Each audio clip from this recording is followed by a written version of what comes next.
ಇನ್ನು ರಾಜ್ಯಸಭೆಯಲ್ಲಿ ಮತ್ತೊಂದು ಮಹತ್ವದ ಬಿಲ್ ಅಂಗೀಕಾರವಾಗಿದೆ. ಅದು ವಂದೇ ಮಾತರಂ ಬಿಲ್ ಅಂಗೀಕರಿಸಲಾಗಿದೆ.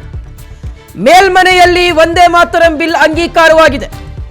ಒಂದು ಕಡೆ ಕೆಳಮನೆಯಲ್ಲಿ ಪರೀಕ್ಷಾ ಅಕ್ರಮ ತಡೆಯ ತಿದ್ದುಪಡಿ ಮಸೂದೆ ಅಂಗೀಕಾರವಾದರೆ ಮಗದೊಂದು ಕಡೆ ರಾಜ್ಯಸಭೆಯಲ್ಲಿ ಚಿಂತಕರ ಚಾವಡಿ ಅಂತ ಕರೆಯುವಂತಹ ರಾಜ್ಯಸಭೆಯಲ್ಲಿ ವಂದೇ ಮಾತರಂ ಬಿಲ್ ಅಂಗೀಕಾರವಾಗಿದೆ.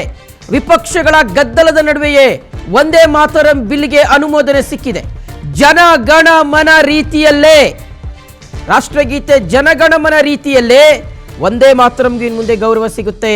ವಂದೇ ಮಾತರಂಗೆ ಅವಮಾನ ಮಾಡಿದರೆ ಶಿಕ್ಷೆಗೆ ಅವಕಾಶ ಇದೆ. ಇಷ್ಟು ದಿನಗಳ ಕಾಲ ಅದಿರಲಿಲ್ಲ, ಬರೀ ಜನಗಣಮನಗೆ ಮಾತ್ರ ಅವಕಾಶ ಇತ್ತು. ಆದರೆ ಇನ್ನು ಮುಂದೆ ವಂದೇ ಮಾತರಂಗೂ ಸಹ ಅವಕಾಶ ಇದೆ.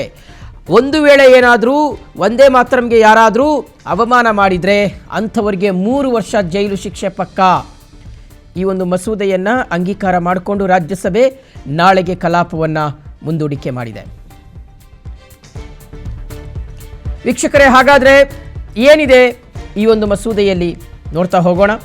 ಸೊ ವಂದೇ ಮಾತರಂ ಬಿಲ್ ರಾಷ್ಟ್ರ ಗೀತೆಗೆ ಅಥವಾ ರಾಷ್ಟ್ರೀಯ ಗೌರವ ಯಾವುದಕ್ಕೆಲ್ಲ ನಾವು ಕೊಡ್ತೀವಿ, ಅದು ರಾಷ್ಟ್ರ ಧ್ವಜ ಆಗಿರಬಹುದು, ಈ ದೇಶದ ಕರೆನ್ಸಿ ಆಗಿರಬಹುದು, ಮತ್ತು ಈ ದೇಶದ ರಾಷ್ಟ್ರಗೀತೆ ಆಗಿರ್ಬೋದು. ಇದೇ ಸಾಲಿಗೆ ಈಗ ವಂದೇ ಮಾತರಂ ಸಹ ಇನ್ಕ್ಲೂಡ್ ಆಗುತ್ತೆ. ಎರಡನೆಯದು 3 ವರ್ಷ ಜೈಲು ಶಿಕ್ಷೆ ವಂದೇ ಮಾತರಂಗೆ ಅವಮಾನ ಮಾಡಿದರೆ. ಅವಮಾನ ಅಂದರೆ ಯಾವ ರೀತಿಗೆ ಕನ್ಸಿಡರ್ ಮಾಡಲಾಗುತ್ತೆ? ನೇರವಾಗಿ ವಂದೇ ಮಾತರಂ ಗೀತೆಯನ್ನು ಅವಹೇಳನ ಮಾಡುವಂಥದ್ದು.